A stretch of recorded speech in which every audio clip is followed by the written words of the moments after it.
Let's mic news at 6। भारतीय share बाजार में आज तेजी देखी गई। सेंसेक्स 443 अंक चढ़कर 76,922 पर और निफ्टी 140 अंक बढ़कर 24,005 पर बंद हुआ।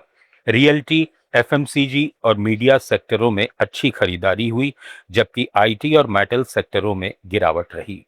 वैश्विक संकेतों और घरेलू खरीदारों के समर्थन से बाजार मजबूत हुआ। आज 2158 शेयरों में बढ़त और 1935 में गिरावट दर्ज की गई। उधर सोने और चांदी की कीमतों में बड़ी गिरावट दर्ज की गई। India Boolean and jewellers association के मुताबिक 24 कैरेट सोने की कीमत 10 ग्राम पर 1,852 रुपए घटकर करीब 1,40,000 रुपए पर आ गई। चांदी की कीमत में भी बड़ी कमी आई है। 1 किलो चांदी 4,070 रुपए सस्ती होकर 2,21,000 रुपए पर पहुंच गई है। बाजार विशेषज्ञों के अनुसार अंतर्राष्ट्रीय बाजार में उतार चढ़ाव और निवेशकों की बदलती रणनीति का असर घरेलू सराफा बाजार पर भी देखने को मिल रहा है।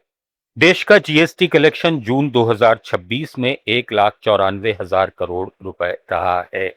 ये अप्रैल के रिकॉर्ड 2,42,000 करोड़ रुपए के मुकाबले करीब 20% कम है, लेकिन पिछले साल जून की तुलना में 14% ज्यादा है। सरकार के जारी आंकड़ों के मुताबिक जून में जीएसटी संग्रह में बढ़ोतरी की सबसे बड़ी वजह आयात से मिलने वाला टैक्स रहा।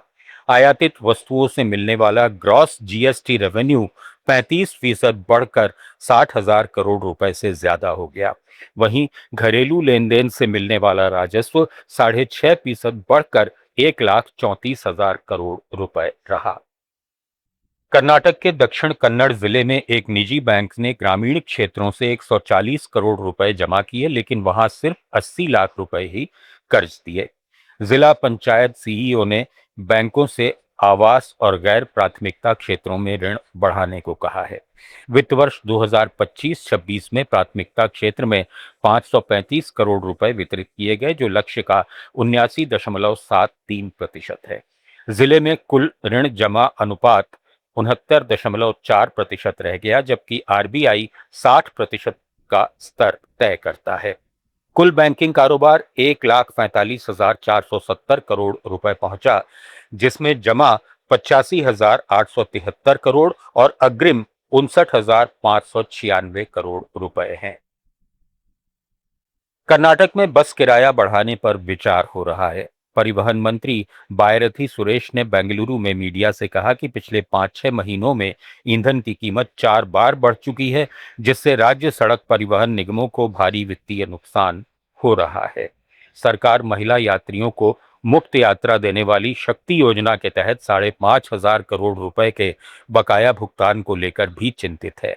साथ ही 4,500 इलेक्ट्रिक बसों के लिए केंद्र से 30 से 35 लाख रुपए प्रति बस मिलेंगे, जबकि राज्य को सालाना 2,850 से 3,000 करोड़ रुपए खर्च करने होंगे। अंतिम फैसला मुख्यमंत्री और कैबिनेट से चर्चा के बाद किया जाएगा। त्रिपुरा के दक्षिण जिले में मछली पालन क्षेत्र में निजी पहल से नया रिकॉर्ड बना है। साउथ त्रिपुरा के सतचंद ब्लॉक में मछली बीज उत्पादक रविंद्र सरकार ने अपनी निजी पहल से 1 लाख मछली के बीज मछली पालकों और आम लोगों में वितरित किए, जो राज्य में किसी व्यक्ति द्वारा अब तक की सबसे बड़ी निजी वितरण मुहिम मानी जा रही है। आंध्र प्रदेश में 2 साल में 20 लाख करोड़ रुपए के निवेश प्रस्ताव आए हैं। उद्योग मंत्री टीजी भारत ने विजयवाड़ा में प्रेस ब्रीफिंग में कहा कि इनमें से 7,66,000 करोड़ रुपए के प्रस्तावों को राज्य निवेश संवर्धन बोर्ड ने मंजूरी दे दी है और 40% से ज्यादा पर काम शुरू हो चुका है। सरकार 1,25,00,000 एमएसएमई पार्क बनाने और 20 लाख नौकरियां सृजित करने की दिशा में आगे बढ़ रही है। आंध्र प्रदेश सरकार राज्य के खनिज संसाधनों की पूरी मैपिंग कराएगी। मुख्यमंत्री चंद्रबाबू नायडू ने खान विभाग की समीक्षा बैठक में कहा कि राज्य के खनिज भंडार को बाजार मूल्य पर लाने के लिए विस्तृत अध्ययन होगा, जिसमें beach sand, rare earth minerals, iron ore और मैंगनीज जैसे संसाधनों पर फोकस रहेगा। 126 जगहों पर महत्वपूर्ण खनिज पहले ही चिन्हित हो चुके हैं और खनन राजस्व में 18% की बढ़ोतरी दर्ज की गई है। सरकार फ्री सैंड पॉलिसी के तहत हर साल करीब 1,000 करोड़ रुपए का राजस्व गंवा रही है, लेकिन अब मूल्य वृद्धि और प्रोसेसिंग से अतिरिक्त आय और रोजगार पैदा करने की योजना है।